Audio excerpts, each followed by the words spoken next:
Guys, അപ്പോൾ ഇന്ന് നമുക്ക് മറ്റൊരു മിനി വ്ലോഗ് കാണാം. അപ്പോൾ ഞാൻ സാരിയെ കൊടുത്ത് റെഡി ആയിട്ട് ഒരു ഫംഗ്ഷന് പോകാൻ വേണ്ടി നിൽക്കണതാണ്. ഇത് എന്ത് ഫംഗ്ഷനാണെന്ന് പറഞ്ഞാൽ ബ്രഹ്മോപദേശം, പൂനൂൽ കല്യാണം, ഉപനയനം എന്നൊക്കെ പറയും.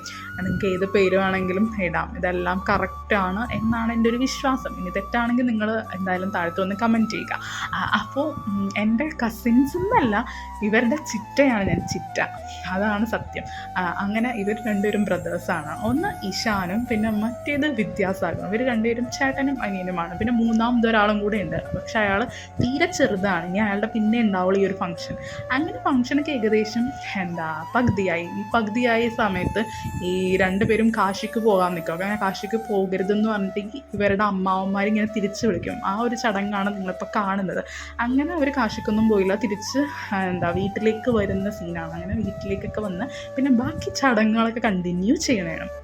അപ്പോൾ ഞാൻ ഓടി നടന്നിട്ട് എല്ലാവരുടെ അടുത്തും ഹായ് പറയൂ എന്ന് പറഞ്ഞിട്ട് ഞാനിങ്ങനെ എല്ലാവരും പിടിച്ചു നിർത്തി ഹായ് പറയിപ്പിക്കുന്നുണ്ട്. ചിലവരൊക്കെ ഹായ് തരുന്നുണ്ട്, തരാത്തവരെ ഞാനിങ്ങനെ പിടിച്ചു നിർത്തി ചോദിക്കുന്നുണ്ട് ഹായ് തന്നിട്ടേ നിങ്ങൾ പോകാൻ പാടുള്ളൂ എന്ന്. അപ്പോൾ ഇവരൊക്കെ നമ്മുടെ സ്വന്തം ആൾക്കാരാണ്, സ്വന്തം കസിൻസാണ് ഗൈസ്. അപ്പോൾ ഇനി നമുക്ക് നെക്സ്റ്റ് വ്ലോഗിൽ കാണാം. ബൈ.